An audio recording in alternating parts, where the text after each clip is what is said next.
नमस्कार। बुलेटिन में आपका स्वागत है। मैं हूं आपके साथ जीनत सिद्दीकी। शुरुआत करते हैं खबरों की और सबसे पहले बात करेंगे बड़ी खबर की। तो कुंभ में कोविड फर्जी टेस्टिंग घोटाले के मामले में 2 स्वास्थ्य अधिकारियों पर गाज गिरी है। मुख्यमंत्री पुष्कर सिंह धामी के आदेश के बाद कुंभ मेले के सीएमओ अर्जुन सिंह सेंगर और स्वास्थ्य प्रभारी अधिकारी एनके त्यागी को सस्पेंड कर दिया गया। कुंभ के फर्जी टेस्टिंग घोटाले में ये पहला बड़ा एक्शन है। सीएम ने साफ कहा है कि ये किसी भी लेवल पर करप्शन और लापरवाही बर्दाश्त नहीं होगी। उन्होंने कहा है कि दोषियों पर कड़ी कार्रवाई होगी। इससे पहले एसआईटी इसकी जांच कर रही थी और आरोपियों से पूछताछ भी हुई थी और अब 2 अधिकारियों को सस्पेंड कर दिया गया है। ये बहुत बड़ा एक्शन है जो कि सीएम के आदेश के बाद हुआ है।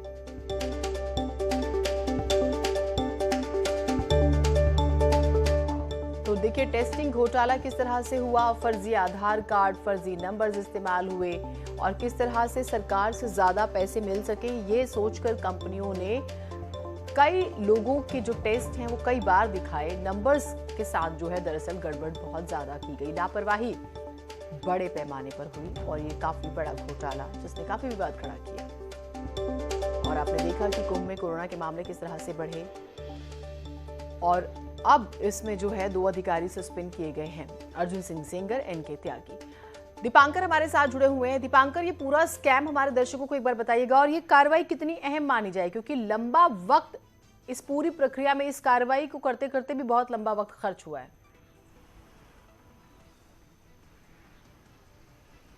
बिल्कुल जीनत, पूरा मामला कुंभ का जो नोटिफिकेशन हुआ वो 1 अप्रैल से हुआ। 27 अप्रैल को आखिरी शाही स्नान हुआ। उस दौरान 1 लाख से ज्यादा फर्जी टेस्ट हुए। शुरुआत यहां से हुई कि हरियाणा के एक व्यक्ति को मैसेज गया कि आपका कोविड टेस्ट होना था, लेकिन वो व्यक्ति कुंभ में आया ही नहीं था। वो जीवन में हरिद्वार कभी नहीं आया था। इसके बाद इस मामले ने तूल पकड़ा। उस वक्त तीरथ रावत की यहां पर सरकार थी। इस मामले की जांच के आदेश दिए गए। विवाद इस बात को लेकर भी रहा कि ये किस सरकार का मसला था, त्रिवेंद्र रावत सरकार का या फिर तीरथ रावत सरकार का। इस मसले को लेकर भी जमकर राजनीति हुई। उसके बाद इसमें जिलाधिकारी हरिद्वार को जांच की बात कही गई। फिर सीडीओ सौरभ गहरवार जो हरिद्वार के सीडीओ, उन्होंने ये जांच की। ये जांच रिपोर्ट अब से कुछ दिन पहले थ्रू डीएम हरिद्वार से सेक्रेटरी हेल्थ को सबमिट हुई है और अभी ये मुख्यमंत्री के सामने ये रिपोर्ट पेश होनी है। लेकिन उससे पहले पुष्कर धामी ने कल बड़ा एक्शन लिया है। 2 यहां पर अधिकारी जो हेल्थ डिपार्टमेंट के थे, दोनों को सस्पेंड किया गया है। अर्जुन सिंह सेंगर कुंभ मेले के दौरान वहां पर कुंभ मेला सीएमओ थे और इसके अलावा जो दूसरे प्रभारी अधिकारी थे एनके त्यागी, उनको भी वहां पर हेल्थ डिपार्टमेंट की तरफ से जिम्मेदारी सौंपी गई थी। लेकिन जीनत, अभी ये एक्शन शासन लेवल का एक पहला बड़ा एक्शन जरूर है, लेकिन अभी सबसे बड़े जो कल्पिट्स है, सबसे बड़े जो आरोपी हैं, वो अभी भी जद से बाहर है। हालांकि कल की बात में मुख्यमंत्री ने एक बात साफ कही है कि एसएसपी हरिद्वार, एसआईटी जो है हरिद्वार की, उसके थ्रू जो फर्म्स हैं जिन्होंने ये पूरा गड़बड़ झाला किया है, उन पर भी एक्शन लिया जाए। तो जैसे नलवा लैब है, इसके अलावा आपकी लालचंदानी लैब्स हैं जो इसमें आरोपी लैब्स हैं, जो हाईकोर्ट तक भी गई, उनके खिलाफ अब एक्शन की बात कही गई है। यानी वो लोग जिन्होंने एक्चुअल में जमीन पर इस घोटाले को किया और जो इसमें असली तौर पर संदिग्ध आरोपी है, जिन्होंने इस पूरे फर्जीवाड़े में अहम भूमिका निभाई, वो अभी जद से बाहर हैं। लेकिन अब उन पर भी एक्शन होगा। लेकिन हाँ, ये बात जरूर है, जो बात आपने कही कि अप्रैल में कुंभ हुआ और अब ये अगस्त का महीना खत्म होने को है, तो लगभग 4 से 5 महीने का वक्त पूरी प्रोसेस में लगा। लेकिन हाँ, क्योंकि ये इसलिए बहुत बड़ी बात है जीनत, क्योंकि ये इलेक्शन ईयर था। कुंभ एक ऐसा आयोजन था जिस पर दुनिया भर की नजरें थी और उत्तराखंड की इस घोटाले की वजह से पूरे देश में बदनामी हुई। ऐसे में शायद इस वजह से भी समस्या ज्यादा खड़ी हुई कि स्टेटमेंट हुआ कि भाई मेरे शासन के दौरान नहीं, दूसरे मुख्यमंत्री के शासन के दौरान हुआ। लेकिन अच्छी बात यह है कि मुख्यमंत्री ने एक स्टेप ये उठाया कि भाई ये बीजेपी के शासन के दौरान हुआ है।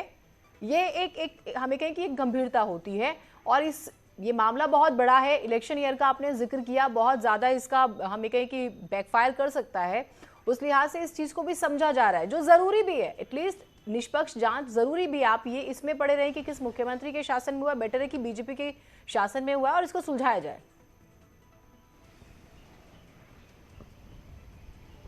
अब बिल्कुल जीनत, जिस वक्त तीरथ रावत सरकार के दौरान कुंभ हुआ, त्रिवेंद्र रावत हट चुके थे और त्रिवेंद्र रावत के वक्त पे कुंभ की तैयारी हुई। त्रिवेंद्र रावत ने एक बात साफ तौर पे कही थी कि हम करप्शन फ्री कुंभ करें, करप्शन नहीं कहीं पर होना चाहिए। उसका तीरथ रावत गवर्नमेंट आई, जब कुंभ में यह घोटाला सामने आया, मई जून में जब इस तरह की खबरें आई कि घोटाला हुआ है, दोनों मुख्यमंत्री आमने सामने आए, बयानबाजियां भी हुई। लेकिन हाँ, पुष्कर धामी जब मुख्यमंत्री बने 4 जुलाई को, और जब धामी से यह पूछा गया था कि इसकी जांच, तो उन्होंने साफ कहा था कि दोषियों पर कड़ी कार्रवाई होगी। तो धामी कम से कम इस इस राजनीतिक पेंच में नहीं फंसे कि इसको राजनीतिक तूल दिया जाए। धामी ने कल एक जो बात कही साफ तौर पे कि इस पे एक्शन होगा, और उन्होंने ये भी कहा है कि जो भी दोषी होंगे किसी भी लेवल पर उन पर कार्रवाई की जाएगी। तो जीनत, अभी भी जो मेन आरोपी हैं, जिनकी लैब्स हैं, जो फर्म्स हैं, फर्म्स को क्यों इसमें इंटरवीन करना पड़ा, फर्म्स को क्यों जोड़ना पड़ा जबकि सीधे लैब्स टेस्ट कर रही थी, तो अभी बहुत सारे इसमें परतें हैं, उन परतों का खुलना अभी बाकी है। लेकिन हाँ, ये जरूर है कि जब आप ज्वाइंट डायरेक्टर लेवल के अधिकारियों को वहां पर सस्पेंड करते हैं तो एक एक्शन जरूर दिखता है। जीनत, बिल्कुल। और एक चीज और स्पष्ट कीजिएगा, ये कितनी लैब्स हैं, क्योंकि कई लैब्स का जिक्र हुआ था, और अब जांच किस दिशा में आगे बढ़ रही है, कैसे आगे बढ़ रही है?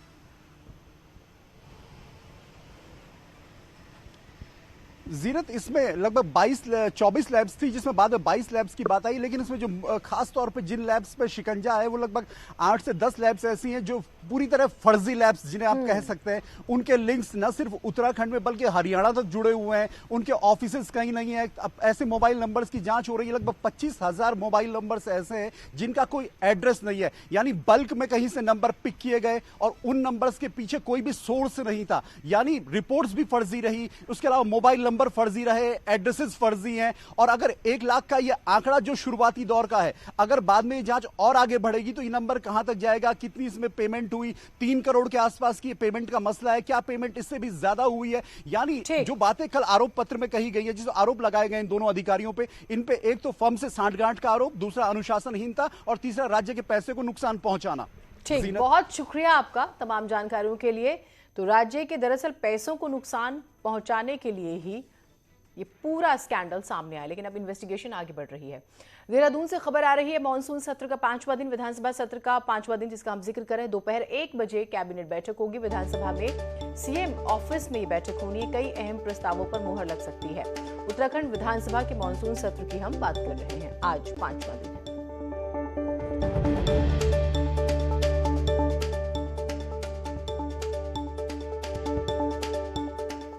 इससे पहले सत्र के चौथे दिन गुरुवार को मुख्यमंत्री पुष्कर सिंह धामी ने विधानसभा में कई घोषणाएं की। सीएम धामी ने बिजली के बिलों में फिक्स चार्ज की छूट की घोषणा की है। 3 महीने के लिए फिक्स चार्ज से भी छूट दी जाएगी। साथ ही साथ बिजली बिलों के लेट पेमेंट में सरचार्ज से भी 3 महीने की छूट दी गई है।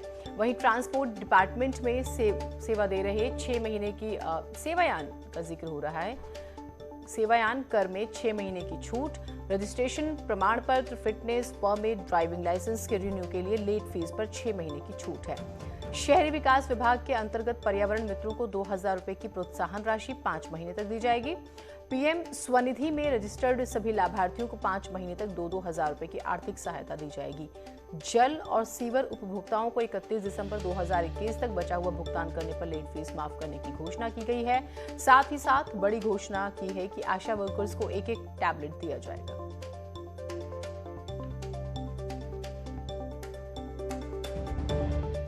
विधानसभा के मानसून सेशन के चौथे दिन सड़क से लेकर सदन तक हंगामा हुआ। सदन में महंगाई, स्वास्थ्य जैसे मुद्दों को लेकर पक्ष विपक्ष में तर्क वितर्क हुआ। विपक्ष ने वॉकआउट किया तो सरकार उसकी गैर मौजूदगी में 3 बिल भी पास कराकर ले गई और सदन में सीएजी की रिपोर्ट भी रखी गई।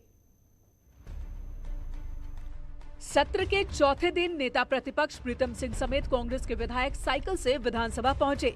मुद्दा था पेट्रोल, डीजल, रसोई गैस के दामों में बढ़ोतरी। प्रश्नकाल में विधायक उमेश शर्मा काऊ ने सीवर लाइन रिस्पना नदी के किनारे बिछाने के बजाय नदी के बीचों बीच बिछा देने का मामला उठाया। विधायक प्रीतम पवार के सवाल पर हेल्थ मिनिस्टर ने बताया कि कोविड काल में उत्तराखंड में 7,377 मौतें हुई। करण माहरा ने आशा वर्कर्स की समस्याओं को उठाया। हंगामा शुरू हुआ 2015 में हरिद्वार के भगवानपुर में स्वीकृत किए गए मेडिकल कॉलेज को लेकर। ममता राकेश ने जानना चाहा कि क्या ये मेडिकल कॉलेज भगवानपुर में खुलेगा या नहीं।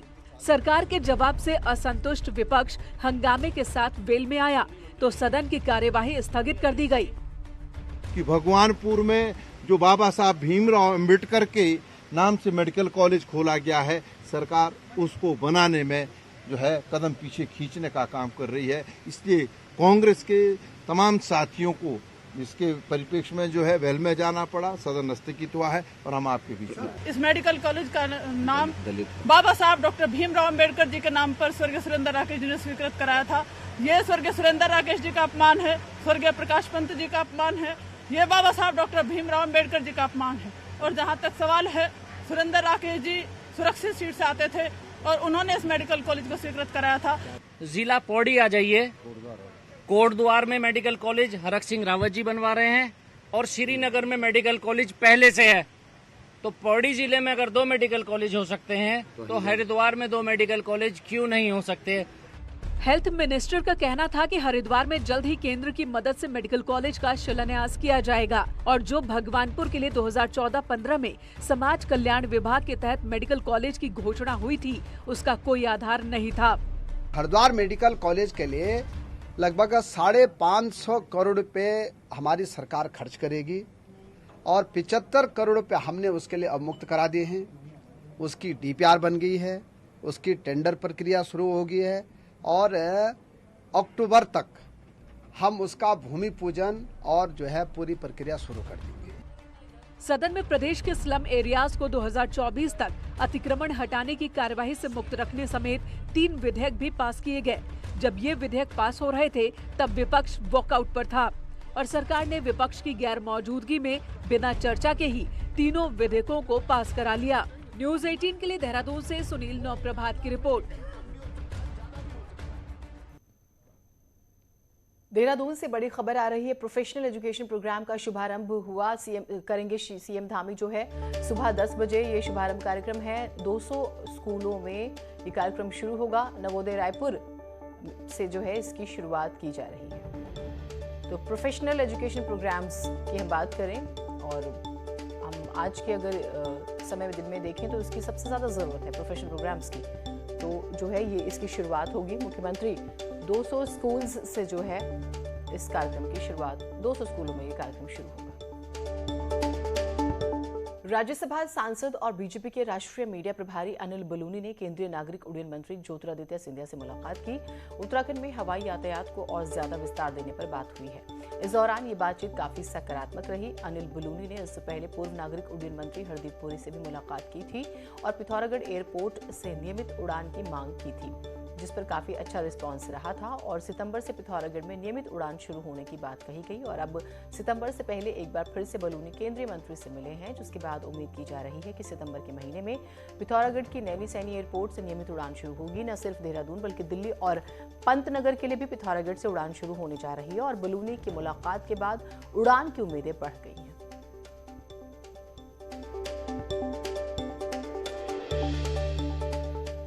चलिए खबरें और रहेंगी, एक छोटा सा ब्रेक ले रहे हैं।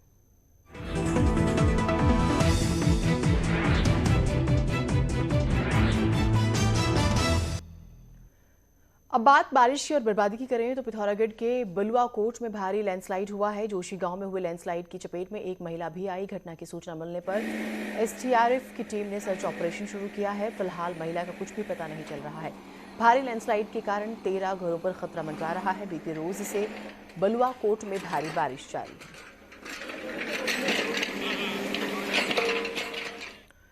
पिथौरागढ़ के मुंसियारी में बारिश ने आफत मचाई हुई है। हालात ये हैं कि छोटे नाले भी पूरे उफान पर हैं। ऐसे ही उफनते नालों में एक कार पूरी तरह से फंस गई, जिसे स्थानीय लोगों की मदद से निकाला गया। कार को एक तरफ लोग धक्का दे रहे थे, साथ ही दूसरे छोर पर जीप से भी उसे खींचा गया। मुंसियारी के जेती गांव के पास भारी बारिश होने से नाला पूरे उफान पर है। लगातार हो रही बारिश से लोगों की दिक्कतें बढ़ गई हैं। हो गया।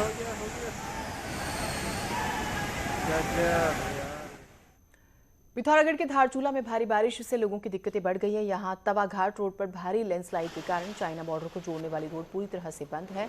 रोड में आए मलबे से अल्धारा के 20 मकानों पर खतरा मंडरा रहा है। प्रशासन ने 12 मकानों को खाली करने का नोटिस जारी किया है।